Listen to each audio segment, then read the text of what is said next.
T-minus 3, 2, 1, 0.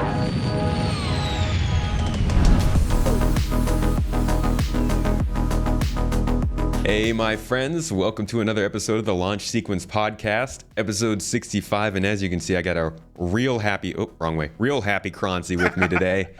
And we are here to discuss some exciting stuff, some polarizing topics. First, it's going to be, we'll chat about Star Citizen, what's going on, what's fun, what's good. But Croncy put out a video earlier this week with a very interesting discussion topic about reactions to Jumptown and PvP and when it should and should not be done. So we're gonna dive full into that. But first, how have you been? I have been fantastic. I have been very, very good. But I am always good, even when I'm mad, which we'll sort of go through today. Even when I'm very bad at anything, I'm happy. I'm always good. That's good for angry topics. Thanks for joining me today. Yeah, for sure. Thanks for having me. So, I guess let's start by talking about kind of where things are with Star Citizen, because the discussion that we're going to get into is kind of contextual. Like PvP and the way that it's considered seems to change constantly in this game with the features that are added. Do you see a lot of PvP right now, like especially with the expanded servers? Yeah, definitely more than we used to. Which is to be expected. 100 people versus 50 people is quite a difference, especially when you consider sometimes there's only maybe one person doing PvP in your server, if that. Now they are in every server, that sort of thing. And that's fine. That's great. I love that. But it does mean that you will experience it a lot more often. And sort of part of the conversation that we're going to be talking is there's a lot of people that don't realize just how core of an aspect PvP is to the game, and it's making their experience worse. Right.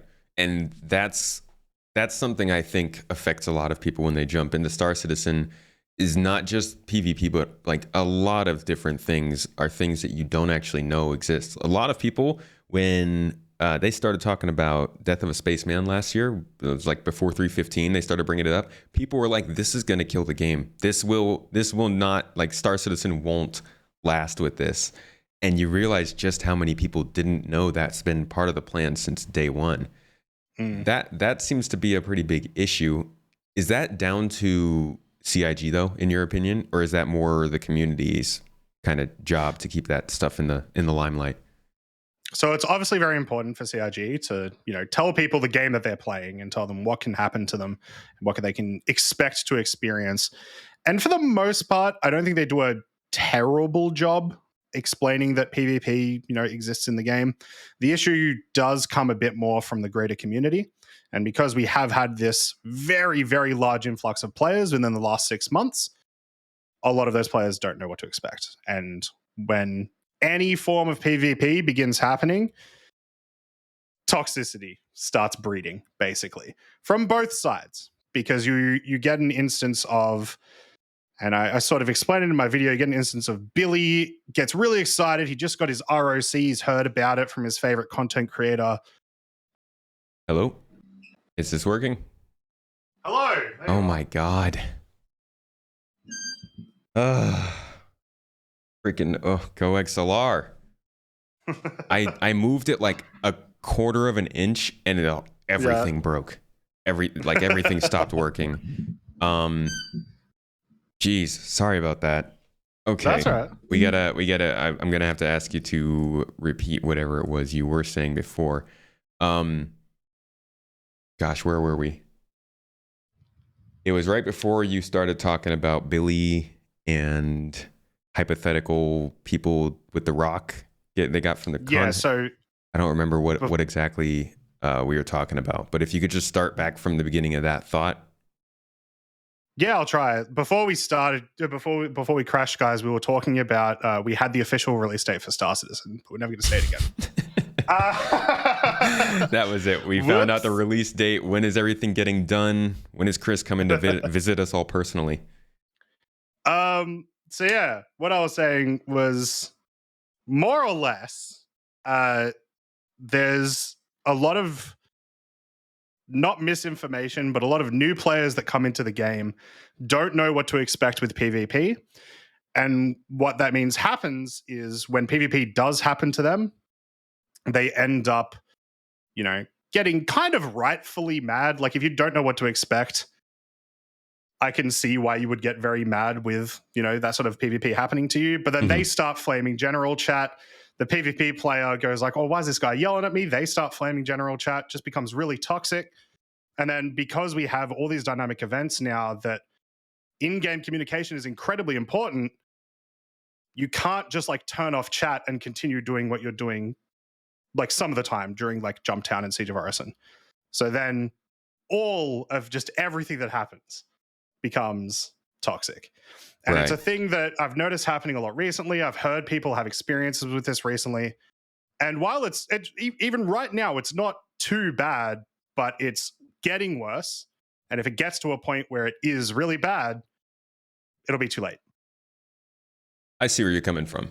Let's take a step back and look at the new player experience. Like, why is it that people jump into Star Citizen and expect what they expect? Where do you think most people are getting their opinion of what this game is? Because like you could see even CIG themselves put out a single video that says, what is Star Citizen? Like, I would expect them to do a series, right? A series about the things that they're trying to do and have those be a permanent fixture on their YouTube channel to explain in depth every part of Star Citizen so people know. But it seems like people are getting a very limited view of what the game is aiming to be and then being kind of blindsided when these features come online. Where do you think people are getting their ideas mostly? So the vast majority of it is, I think, content creators just in general. And it's not necessarily even on the content creators themselves where the issue lies. I think people see stuff like a morphologist architect review, or they see something like I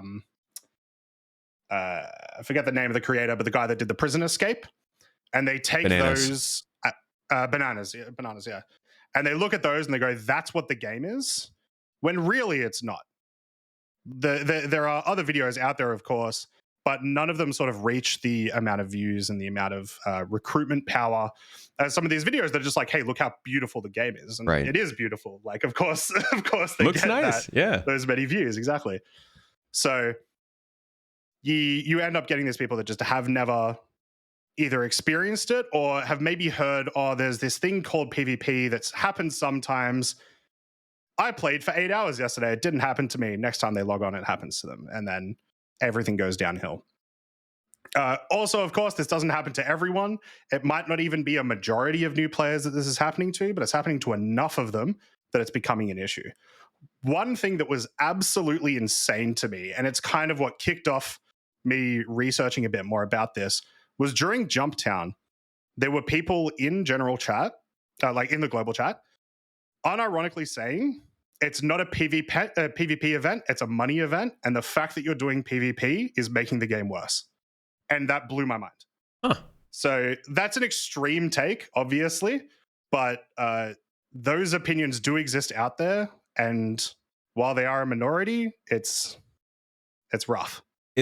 I get where they're coming from in that it's a money event, but you can't just not do PvP. I mean, it's within the bounds of the game, right? Even if I don't know, there was a racetrack and they hosted public events at the Snake Pit, let's say, and people were shooting each other. You couldn't necessarily be like, hey, you can't shoot, because it's not like there's any rules for the event. It's just like you go in and you take part in that event. It's limited by whatever the game does.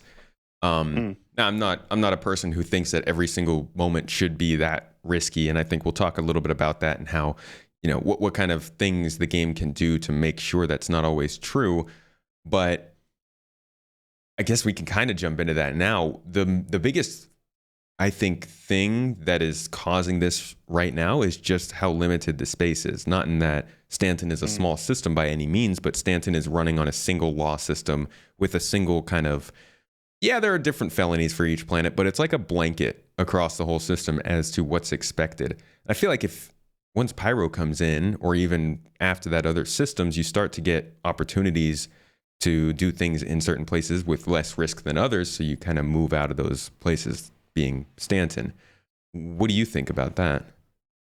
Yeah, so I fully expect that to be 100% the case. And once you get a system like Pyro, which is going to have more gameplay opportunities for people who are interested in participating in criminal behavior, whether it be bounty hunting or otherwise. The issue I have, though, is that toxicity breeds really early, and it's happening right now, and it needs to be stopped right now. We've seen games exist for 20 years, or more than 20 years since online gaming has existed. When a community starts off toxic, it gets much worse down the road. Yeah, it gets more popular. Exactly. I don't want that to happen to Star Citizen. And the solution is kind of simple, which is, or at least for part of it, which is just moderation tools. We need them now.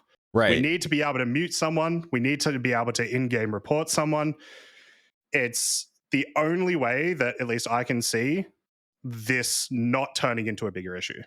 So you're talking about self-moderation tools. When you say mute, do you mean like it removes all record of that person on, like, you can't see their global chat stuff, you can't hear their voice, that kind of mute? Or yeah, like an ignore. Like, okay, whatever this person says, I'd like, yeah, get it away from me. I don't care.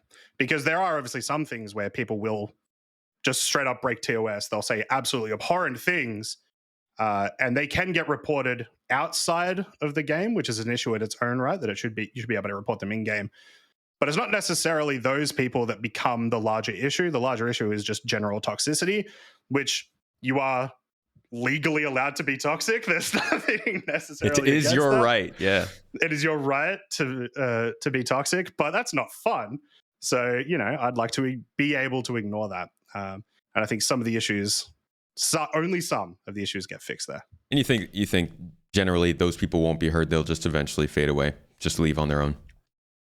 Yeah, or change. Like, I'd hope they would change their behavior, but yeah, either leave or that. There's got to be. I'll keep coming back to the fact that, like, we need to get better at telling, like, helping people understand what this game is about. That's why I wanted to start doing YouTube in the first place, because it's really hard to find out more about this game, and it keeps getting more and more crucial that people understand this stuff. And as you said, like, we're at a point where we really need to start.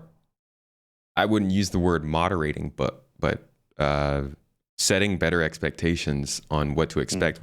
We spend all of our time, and this is something I complain about on my own live stream, we spend all of our time debating this game, whether it's going to ever come out, whether it's been developed for too long, whether it's a scam, whether they're siphoning away money. Like, these are the topics that constantly get developed surrounding this game, or discussed surrounding this game, when something like this, I think, is much more important for people to have in and outside of the community, because this is the kind of stuff that defines whether you're actually going to like it or not. Yeah. And sort of as a disclaimer to everyone, I think right now Star Citizen is one of the best communities I've ever been a part of. A lot of this is me just being scared that these issues are going to get worse. And I obviously don't want to see them get worse. And I assume a lot of you guys don't want to see them get worse. You're taking a proactive stance on this, because I agree. The community in Star Citizen is the reason this game has survived this long.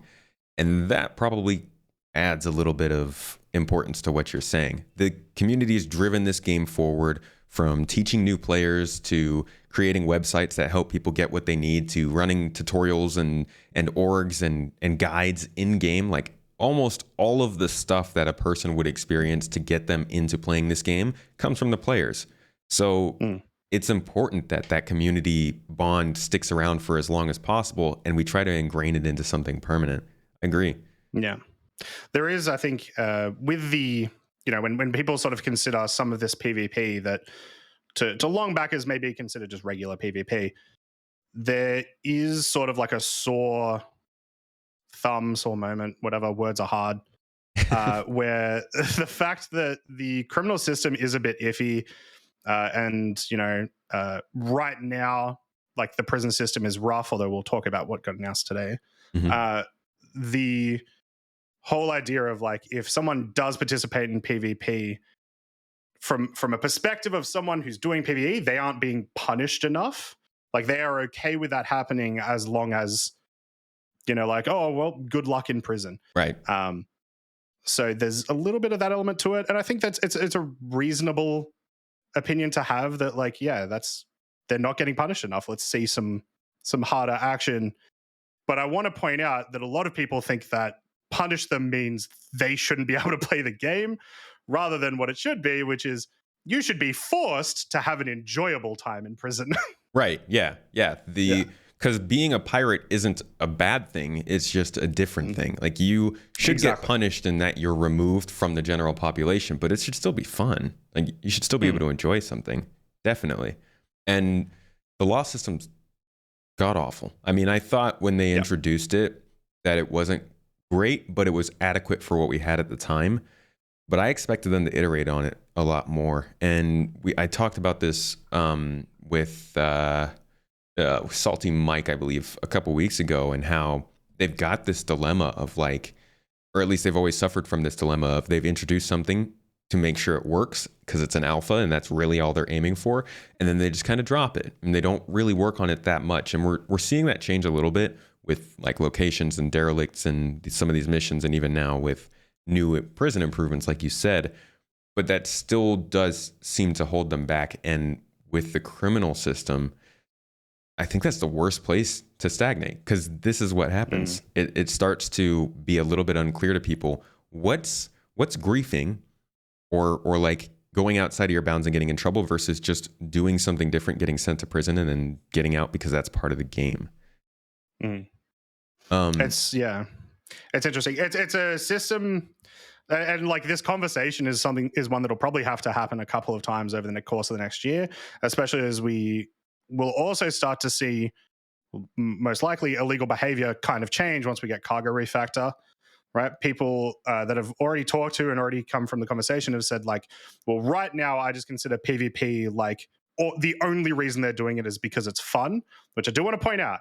PvP is fun for a lot of people, and that is a legitimate reason to do it. Yeah. But from a perspective of someone who's died from it, it's like, oh, well, they didn't do it for any monetary value, so that's griefing. Well, they're probably going to start doing it for some monetary value now. So, their opinions on that might change. Yeah, there's so much to discuss with like, when is it piracy? When is it griefing? Like in which location? Because you're in one system, it's piracy. You're in another system, it's griefing. You're in one system where killing people is what you're supposed to do if they stepped on your burnt toast. Whereas in the other system, like if somebody shot at your spaceship, you should probably call the cops. And it's like that kind of balance, that kind of distinction between areas is just another complication for the whole Stanton versus Pyro thing.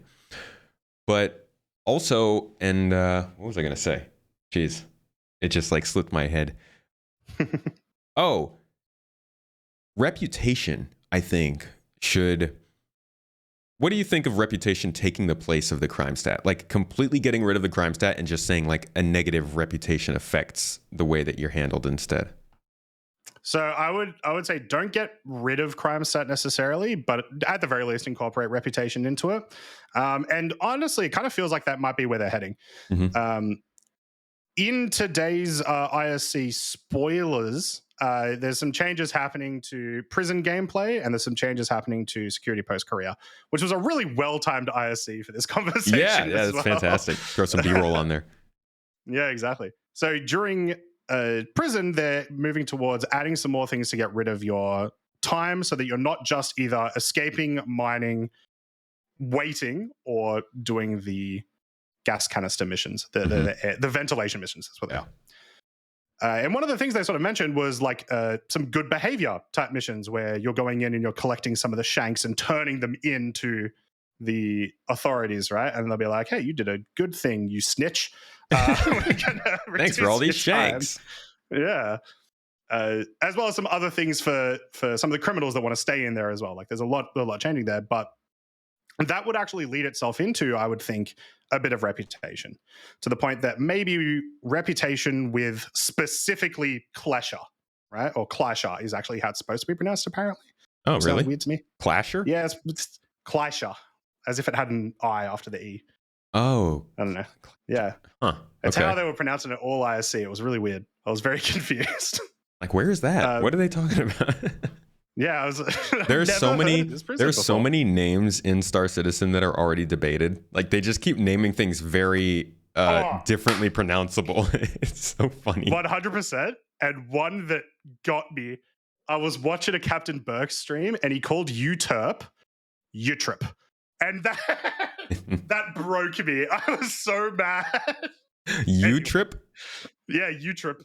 See, I don't know if it was a once in a like a blue moon thing, but that broke me. All kinds of that's how diverse the community. We can't even agree on what to call things. Yeah.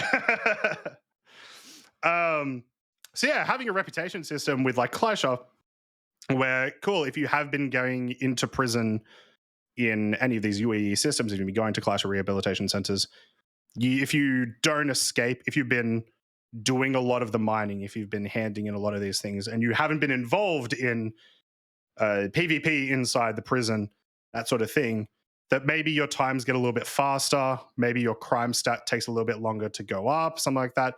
I know that's not really realistic if you're going to prison over and over and over again, that they're going to be like, oh, well, you're a good citizen, so it's going to be harder for you to get to prison. But from a gameplay perspective, I think that would be good, right? Yeah.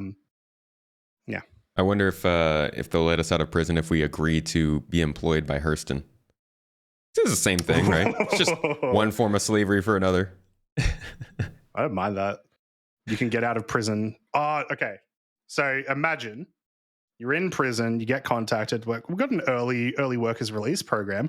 All you have to do is stand in the middle of this field in Aberdeen while we weapons test on you. Is that okay? That cool? Easy. We just need you to tell us how much radiation is in this area. Can you go lay down for a couple days? That's Hurston for you. You know, there was something that you had mentioned in your video about how angry people get because, like you said, when a newcomer came in, they got their rock and they're doing some mining, and like somebody comes up, kills them, takes their stuff, goes and sells it. Like that's piracy. That works. Mm-hmm. It's a thing that you can do. But the person who dies is fuming, right? Very angry because they put in so much time and effort and did all this stuff, and then it just got ruined like that. And I feel like one of the reasons that happens is because there's so little to do, or there's so little in the game that you have to spend so much time preparing just to do the most simple thing. Like you want to go and do some mining with your friends, you have to both get to the same space station, both make sure that your ships are there, make sure your ships have all the components, spawn those ships, fly to the area, find something, get down, start doing the lasering. Like there's so much time. That's like an hour of gameplay before you're actually reaping the rewards of what you've been doing. And then you die just like that. And I feel like if there was more to do in between those times, more to make it feel worthwhile, it might not feel like such a major thing to die like that. But I don't know. What do you think of that? Yeah, I also think a large part of that, because I understand that, because of course you're going to get frustrated for putting in that time. Everyone would. And I think a thing that sort of pushes it over into the edge of like you just actively hating it is risk versus reward. Right. It is, to do PvP right now is mostly risk-free just because it's so easy to get out of prison. Whereas if you're just doing ROC mining, you just lose you'll end up losing like 2 or 3 hours of time for nothing. And they've gotten you like that. You were barely able to protect yourself. But the point that I was sort of more making in the video itself was that player will then do the exact same thing again. And they're not really necessarily learning from that behavior because they don't consider that legitimate gameplay. Right? It's blame them instead of trying to improve how I'm playing necessarily. But the game doesn't really... I don't know. No, it makes sense, but the game also doesn't really give you the tools to do that yet, right? You can't give someone a mission to escort you or to fly security. It's kind of a very haphazard sort of handshake trust kind of thing. You can't... You honestly, you can't even know, besides the little dead body indicator, you can't know if there are pirates in that area or that is where you were killed previously because you can't do any long-range scanning. You can't see on the star map, there's a lot of criminal activity here. So we don't necessarily have the tools to learn from it either. All we know really is, hey, I died when I went there. Maybe next time I go there, nobody will be there to kill me. Yeah, I will say one thing that I feel like is ignored a lot, though, and it's something that I learned from Eve when I was doing trade runs, was, and it also kind of leads on to what we were saying before, is people watching global chat, because there is usually bound to be, whenever there is PvP happening in a zone. Shout out to Xperia for always catching me every time I head off to Crew 1. People will be talking about it in chat, and you can just sort of be careful in that sense. But that's not going to be the case every time. And that isn't something that gets taught to you by any mechanic in game to look out for that sort of thing, or to watch in your comlink list for, notorious PvP players or orgs. So, you are right. It's just, I think that there is more that those players can do that they need to learn. Yeah, to avoid those situations. That's fair. There is. There's always something that you can do. Do you feel like there's a lot of people who want to get more into PvP and aren't? Probably. It's a very weird barrier at the moment, because it's like there's either not enough in-game monetary incentive, because like I said, the incentive of I want to kill players is still 100% there, and that's a thing that a lot of people do. Or it's just that there's not enough people to learn from. Although Avenger 1 crushing his PvP skills at the moment. Yeah, Avenger 1, John Winters, like there are definitely people to go and look at, and they'll tell you how to fly. I need some training because I'm terrible. I don't know. How are you at dogfighting? Dogfighting, terrible. I didn't know how to really fly a ship properly until we did the XGR race, and I learnt it specifically for that. So if I fly anywhere else properly, like I want to try hard, it's nothing. You did great on that. You were doing fantastic on that. So that was, I'm surprised that was like the first time you really got up to snuff to fly, but that was pretty good. Yeah, I need to go through some courses. I'm not great. Yeah, it's the classic, right? It's just lots of practice. You just need to keep practicing over and over and over again. And I need to practice in locations that aren't this one racetrack. Yeah. And that's the thing, is there's also, again, this comes back to, I guess, did we talk about security post Korea yet? We did talk about a little bit about that. Not much. We talked more about prison. Yeah. Okay, well, how about we just go to that? I was going to mention that and talk about kind of how it's a center of PvP, or a center of combat that people can expect. Why don't you go deeper into depth with that? Because you said that was updated on ISC as well. Yeah, so we got a roadmap roundup about 2 weeks ago. We got news that there's going to be changes to security post-Korea. And today during ISC, we actually got our first taste of what that's going to be. And they're adding a lot to it. Like, they're adding a lot of actual tangible content to security post-Korea. This is going to mean way more players are going to be there. We're already at 100 server cap, with rumors that it's likely to go larger and larger as we get 318, 319, although we'll see what happens. Regardless, it'll be larger at some point. Yeah. As well as they have removed the ability to hack away your crime stat at other locations. So if you want to hack away your crime stat at all, you're going to have to head to security post-Korea, which is also going to mean you're going to have to fight the guys at security post-Korea because they're adding way more NPCs. You're going to have to fight the boss, which is now going to be spawning at security post-Korea. There's a boss. There is a boss, which is super cool. I love that. Yeah, the whole idea is you get the data pad off him and then you use that to hack the system. Okay. And there is one final really interesting incentive to now go to security post-Korea, which is, it's kind of like a mini jump town.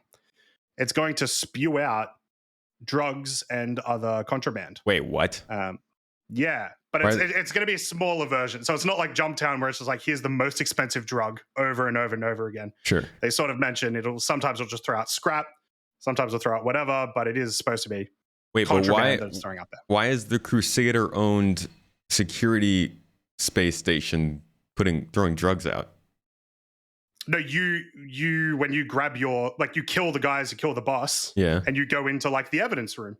Okay, it's like that, and then it spews it out from a box. Gotcha. I'm just thinking like drug shopping out here at the local police station. Hello, sir. I would like your finest widow. So Security Post Korea is going to become an absolute hotbed of PvP activity. There's one more thing, that's actually also relevant, which is once a certain threshold of guards has been killed at Security Post Korea, it's going to trigger a server-wide mission, similar to how you have when someone gets like a bounty from escaping prison or someone puts a comm link down, that sort of thing, where it basically says, hey, come help us because some guys have overrun our security post. So you go there, you go to try to kill the players. So yeah, absolutely going to be a massive hotbed of PvP, which makes this conversation even a bit more relevant because we're going to see this way more. And the concern that I'm hearing from a lot of players, and I don't agree with them, but I can't discount their concerns, is that the fact that we won't be able to do our crime stat at other locations like Microtech and Hurston is going to just make the whole system bad. So it's an interesting development, I guess. It is. That's because it basically turns that into a PvP beacon, right? Anybody who wants to experience PvP no longer has to go into global chat and ask for it. They can just go kill enough people at Korea and the game will do it for them. It's an interesting change, but turning it into a whole mission and making it have a boss and waves of enemies, and then also on top of that, bounty hunters who are players, but also then making it mandatory is very risky, I think, because you can get a crime stat right now for a lot of things. And to be honest, I think more often than not, I'm going to end up getting a crime stat and probably just do a character reset or something. Because a lot of times I just don't have the time. Like that's an hour, right? You're gonna have to get suited up. You're gonna have to probably get some friends. You're gonna have to figure out how to get in without the turrets messing you up, and then get on board and kill the whole security team, and then hope you have enough ammo and everything to defend yourself. It's gonna be a very, very time-consuming activity to do when a lot of people get accidental crime stats for things like I don't know, bumping into somebody else's ship and getting charges. I guess that's a misdemeanor, but you can definitely get easy accidental crime stats, and forcing you into that might be a bit rough. Yeah, and it sounded like that is the concern from a lot of people, which at first kind of confused me because I was thinking, well, if it's all about, I have an accidental crime stat, I need to go get rid of it. It is just faster to just go to prison and do one mission. It is incredibly fast, right? Which does sort of go back to the thing of it shouldn't be that fast, but there's bugs, so it's good that it's that fast. And so I was wondering, well, why does it matter so much then? And I really sort of just came down to it. It's fun. It's fun to go get rid of your crime stat like that, right? It's fun to go down to a bunker, kill a couple of guards, and hold down the fort. And now that's going to be just borderline impossible for a lot of players. Right. Solo players are kind of screwed, I feel. Like if you're 3 days into the game and you are a solo player, how are you going to clear a crime stat? You're going to have to find somebody in global chat to help you. Yeah, you're going to be forced into prison, and as we described, prison is kind of lame unless you're doing it just for speed. Right. Not much to do there, so yeah, I've been learning a lot the last week about people's opinions. So yeah, you get a lot of cool, get a lot of opinions. You get a lot of education. But it goes right back to our original topic, which is that this is going to cause more backlash from people when things happen. And I think actually the worst thing that could happen from this is a kind of a compound effect we've already seen, in that you get into a situation where tensions are high, it's a PvP area, or maybe not. Maybe tensions are not high and it's not a PvP area. Maybe you're just chilling with some people, two groups that just met, one person kills the other person, and the rest of the group realizes, oh crap, like this person's hostile, and they kill them and they get a crime stat. So, for defending your group, you get that crime stat. Now you have to make that decision. Am I going to spend the next hour and a half doing Korea? Am I just going to go to prison? Or am I done playing the game until the next update? Like, there are a lot of things that I think they probably could have gotten into a better state before forcing players into such a large investment of time. Yeah. even like because I do understand them wanting to go security point Korea. We want to test PvP, and we want to test what happens when you do have basically a jump town that's open 24/7. Yeah. In terms of like PvP players attracted to that location. But at least like one other location that we could hack away our terminal would be nice. I had a good not recommendation, a good suggestion from someone in my community where it's like it's cool for like CS4, CS5, but for CS1, 2, or 3, it's kind of rough that it's this hard to get rid of your crime stat through hacking. So bringing in something where it's a little bit easier for that, even if you say at that easier one, you can't do it if you're CS4, CS5, which also remember, it is hard to get CS4, CS5. You're going to be committing a lot of player homicides. You're going to be doing many crimes before you get there. That's not going to be by accident, hopefully. Yeah. No, that's a crazy accident. Exactly, yeah. Unless you kill an 890J full of 80 civilians, I don't think that's going to happen by accident. So I know somebody wants to do that. Yeah, me right now. That was actually a genius idea.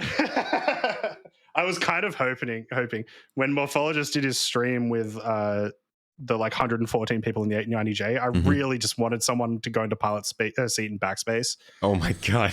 I just wanted to see that so bad. How funny would it be if there was an actual like siren that played throughout the whole ship? Imagine the panic. Oh my gosh. 100 players in close proximity. It plays on other ships. On other ships, you get the play throughout the whole ship and stuff. I thought it was just in the cockpit. So I maybe I'm wrong. It might just be a cockpit. I don't remember. I might be wrong. Either way, the panic and hilarity that ensues from that would be absolutely worth dying in a great ball of fire with a bunch of people. Yeah. The 100 player servers, what's your experience of those been? Overall, it's been good, except for the past week. Servers have been performing like pretty badly. We had this situation where right after Jumptown and Siege of Orison, I felt like, at least from my experience and from people that I've talked to, the servers were running really well with 100, 110, 120 people in some cases. But last couple of days has been pretty bad. I assume it's likely to do something with PTU because they were doing a couple of PTU patches recently, which hopefully will come to live soon because there's some good fixes in there. But otherwise, it's been great. It's felt amazing to have so many people everywhere. Just seeing life in the verse that isn't random NPCs has been awesome. Yeah. Showing up at an outpost and seeing like a ground vehicle driving away is pretty cool. Yeah. Very happy with that. Yeah. You mentioned the PTU stuff going on. Mm-hmm. Lots of speculation surrounding PTU and what that means for 318. What is what's your read on the rest of the year? What do you think is going on with the updates right now? I do think 318 will get pushed a fair bit longer, probably November-ish at this stage. But I don't think that's necessarily because of like design team or engine team or anything like that. I think that's just because the game's not in an amazing state right now. You need to test 317.2 a bit longer or no one's going to play before 318 comes out, and that would suck. So I think the testing phase probably won't begin for another 2 weeks minimum before we hear anything out of like Evocati. So you think the delays are more on the 317.3 side rather than the 318 side? Well, I don't think there's going to be a 317.3. Well, whatever they're doing in the PTU right now, you think that's holding them from testing 318? Most likely. But at the same time, I'm never as conspiratorial as a lot of other players who play Star Citizen. I usually think CIG have the best intentions. I'm proven wrong sometimes, but you know. So yeah, I think the fixes that they have been showing in 317.2 are good fixes that we need. So I'm glad they're doing them. I just do think that means that they're likely, like the whole testing team is getting delayed themselves. I don't think it's. I think PES is probably in a state that it's ready for testing. I think Salvage is Salvage is almost definitely in a state that's ready for testing because we've seen so much of that in the last 2 months. Like the ISC from last week, where it was like, here's how Salvage works, basically. Cargo refactor is an interesting one, though. We haven't seen anything about it. So, yeah, what do you think of skeptical. that? I mean, so that we talked about that again on a recent episode, me and Salty Mike, and how cargo refactor is kind of a disingenuous name because it's really just physicalized cargo, it seems like. What do you think of the fact that they've basically shown us and said virtually nothing about it? No monthly reports, no ISCs, no roadmap roundups, nothing. Yeah, so I think it means one of two things. If we don't see it within the next 2 weeks, because I think there is like a little section there for them to show us some new stuff. If they don't show it within the next 2 weeks, one of two things have happened. Either it is just really boring, right? Which it probably is. It's just, here is cargo that is physical that I can move. Yay. We've seen, we know how that works. Tell right? me that on a monthly report. True. That is fair. So either that's happened or it's getting pushed and there's bad things happening with it, or it's not working the way they want it to. It's not ready for release, whatever it might be. So I'm not holding my breath for Cargo Refactor, but PES I feel like is probably ready for testing. Salvage probably ready for testing. One thing that was sad was in the roadmap roundup this week. They announced that they accidentally said that the Arena Commander race overhaul was supposed to come in 3.18, but now it's coming in 3.19. And that was something I was really excited for. And that's not even a real push, right? That's not even a, hey, it needs more work. That's just like a, oh no, whoops. That's yeah, gosh, that's annoying because I just finished a video coming out tomorrow talking about 3.18 features, and that's in it. So I gotta go back and change that. So the joy of covering Star Citizen when everything changes. Yeah, but we are also in a point though where we've got enough weeks ahead that if we look back at 3.17.2, 3.17.1, etc., features can still be added to it because they have been adding features in quite late. So if like Cargo Refactor gets pushed, I might not mind too much, depending on what else we get. Yeah, that's kind of the joy of the new way they're doing the roadmap too. I don't know what your original opinion was of them shortening the roadmap, but I feel like one of the things that has started to happen more since then, and this may be testament to their workflow and stuff like that, but it seems like we're getting a lot more of those late small features, kinds of things that maybe were due for the previous patch, but then they got pushed. Or maybe things that were due for a later patch and then they got brought in. But the fact that we don't have like 70 features to look forward to over the next 4 quarters, but instead there's like 20, makes it feel like when something does come into a patch, it's a lot more significant. How do you think they've been doing with their new style of all that jazz? It's much less disappointing. Yeah, that's the biggest thing. You're not expecting things like you don't get overexcited about something and then for it to get pushed. It's sort of, I equated a lot to, I used to be a massive Magic the Gathering player, and you have spoiler seasons where it's like, hey, these are the cards that are going to come out in the future patch. That was a completely new thing that came about because internet existed, whereas previously you would have no idea what was coming at all. You would just, the day of the set was released, you got to open the cards and find everything that was new. Kind of feels a bit more like that with StarCet now, because we get really, really close to the release of each patch, and then they go, also, here's 5 extra features. Right. Yeah. Yeah. Do you think they'll go further with it? Do you think they'll shorten the roadmap at all, or do you think they're going to stick to it where it is kind of the next, I guess it's just the next quarter they show us, so they couldn't shorten it much more than that? Yeah, I think it'd be weird if they shortened it much more, just because if you were going to shorten it much more, just there's no point in having it at all. As well as the amount of people that we know are working on the game, that period of time is actually like, you can be reasonably confident in what you're working on right now, rather than we think this is going to come out in a year. All right, well, I'm not even starting work on that for another 6 months. I have no idea if that's going to come out, right? Yeah. So I think this is probably a semi-accurate amount of time to guess those release dates. Yes, absolutely. We did a stream shortly after they made the announcement where we looked at all of the roadmaps that they had done, and Odysseus Ithaca, member of the community, does the roadmaps visually, very nice. We would pick those up from what they were saying at the beginning of each year, from like 2017 till now, and then we compare it to the actual patches that we got during those times, and like so often, after 2 quarters away from where we were at that time, their predictions were so far off that it wasn't even worth looking at. And like at some point, they either had to decide that they sucked at it or that they were going to actually start to nail those predictions. And I think they decided on the earlier and kind of compacted that time. And I think it's helped a lot. Yeah, there's much less overhype, and then you actually start enjoying patches. Yeah. The amount of people that have been enjoying 3.17.2, well, a lot of that is probably because we didn't even know it was a patch until a month and a half before it came out. You end up not looking a year ahead anymore, more just like a quarter exactly. ahead. Yeah, that is nice. So bringing it back kind of to the topic of today, just to put a little nice button, a bow on it, package it all up. Which, if you guys forget, we were saying we hate players. They're all terrible. Players suck. The problems that we're seeing crop up with the way the community reacts to specifically being killed by another community member seems like it comes down to a few different things. First, the communication. Like you said, global chat is a big help to try and understand what's going on, but also the education of the game itself and what people are expecting when they get into this game.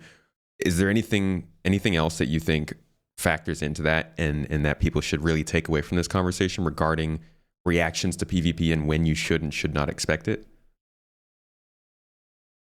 Ask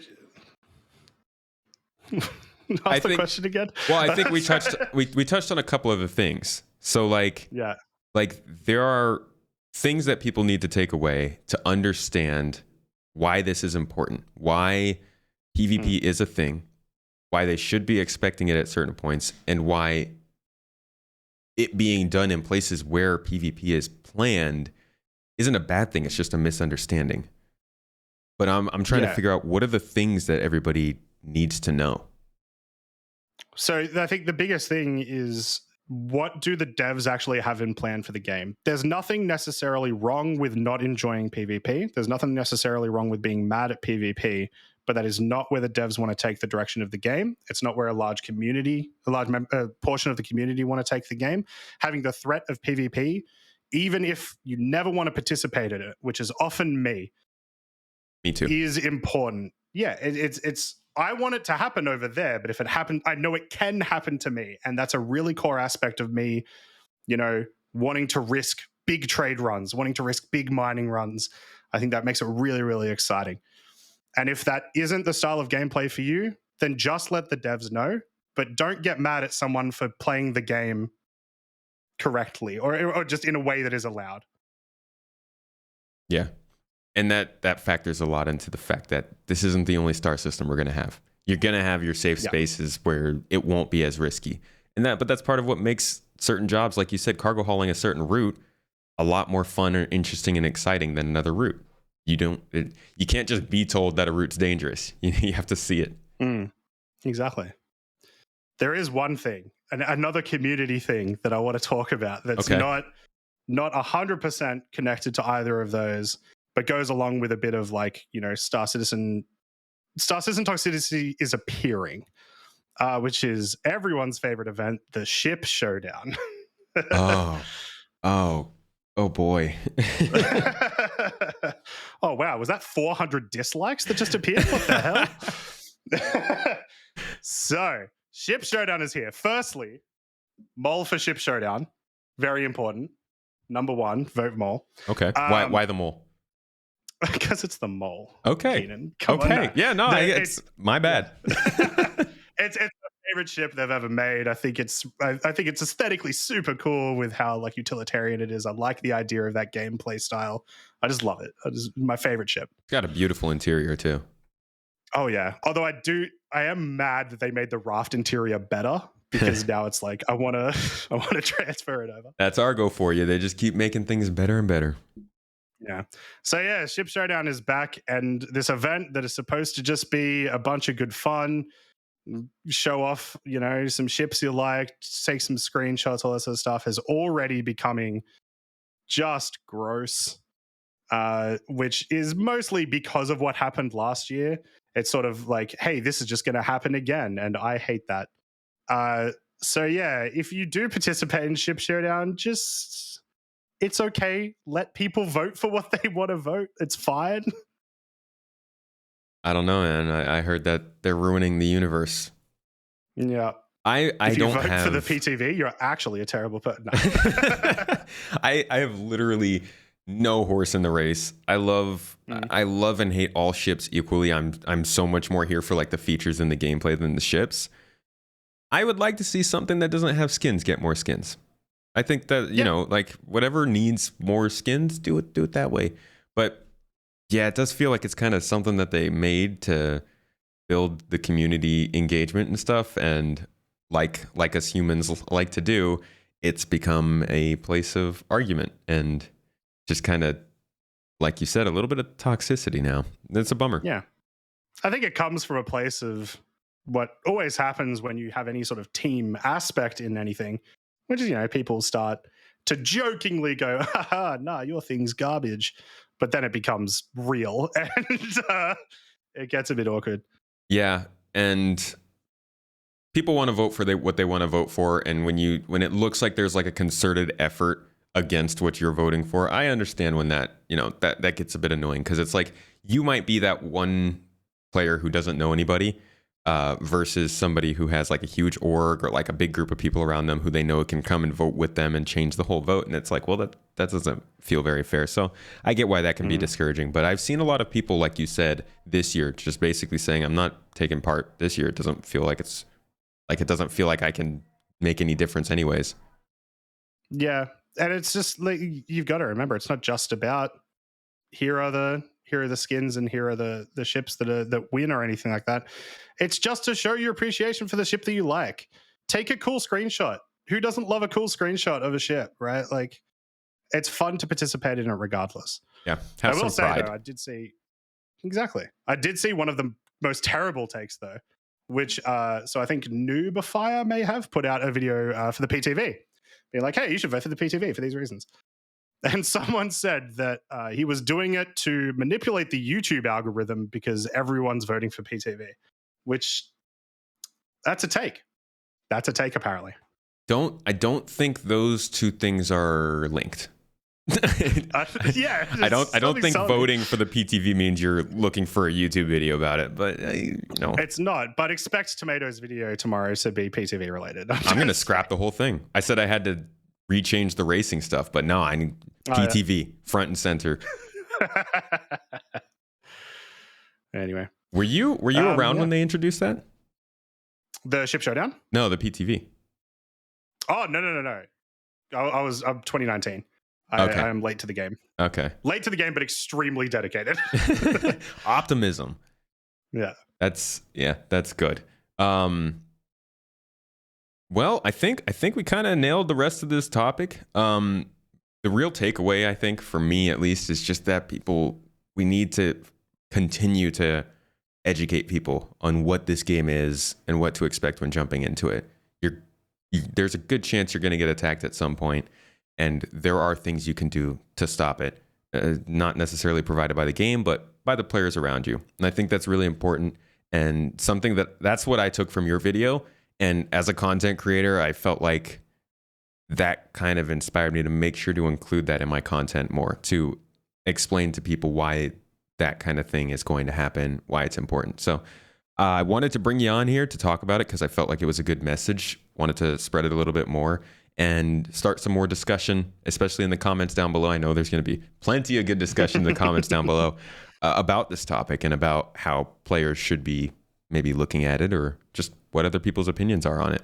So thank you for joining me. Thanks for coming on and presenting this topic. But people are probably wondering where they can see the original video. So why don't you explain to them where they might be able to find your YouTube content, maybe your streaming stuff, and anything else you do? Yeah, so I'm Croncy. I stream over at twitch.tv/Croncy, and the YouTube video I posted today, and also technically 3 days ago, can be found at youtube.com/c/c/Croncy. That's how it goes. In addition, if you do end up liking the hour-long conversation that we did, I'm actually going to start doing that every Monday with different topics. So if you want to come and yell at me that I'm wrong, I will welcome it. Please do. You doing kind of talking with the chat like you did with that other one? Yeah, so I'm thinking we're going to call it Comlink, I think. I'm trying to come up with a good I like name. that, Comlink. That's really good. Yeah. And then yeah, it'll be like, here's 10 minutes of me talking about a topic, and now let's bounce ideas off chat. Let's talk, have a conversation. Yeah, that's fun to do. I was talking to Ollie about how like the content for Star Citizen is going to change at some point. It's going to be more gameplay focused as the game gets better. But I'm actually surprised. It seems like discussion is. I thought that gameplay was going to start taking over a lot more, but I really feel like discussion and figuring people's opinions has gained significance this year. Maybe because so many new people are coming in and there's a lot more opinions to be heard. But it feels like there's a lot more interesting discussion going on than there was in years past. Yeah, I think as a whole, it's sort of grown a lot more. Conversation will always be relevant with such a dedicated community. It's always going to be a thing. And I will say, at the very least, the gameplay-focused content at certain times has been getting extremely popular, like during Siege of Orison, Jumptown, Invictus, that sort of thing, when there's these large events happening. Yeah. Last question, because you just made me think of this, and I'm very interested in your take on it. When do you think, because this year we're already kind of seeing, I think we're seeing like the foothills of Star Citizen's journey right now. When do you think we're just going to hit a mountain and blow up? Blow up in a good way? Yeah. Okay. Just run into the mountain and hit a mountain explode. And blow up. That's not, No, we've got good wheels, so we'll ride the mountain all the way up. I wouldn't be surprised if it's Pyro, when Pyro gets released. That could be the moment, right? But it's Star Citizen. We've never been able to predict anything. Yeah. And every time I think it's going to be like, I also kind of feel like it's Pyro, but then I think about the things that we talked about today. The law system, the reputation system, the economy, like those little things that back you up when you get into the game still aren't going to be there when we get Pyro. So will it be enough to do it? I don't know. But anyways, that was the last one for you. You're off the hook now. Thank you so much again for joining me. Thank you everybody for coming and checking out this latest episode. Remember, you can always support us on Patreon or on YouTube. And of course, we're coming up weekly, so check back in here, maybe subscribe, and come check out next week's episode. But again, I'll catch you later, and thank you for joining us.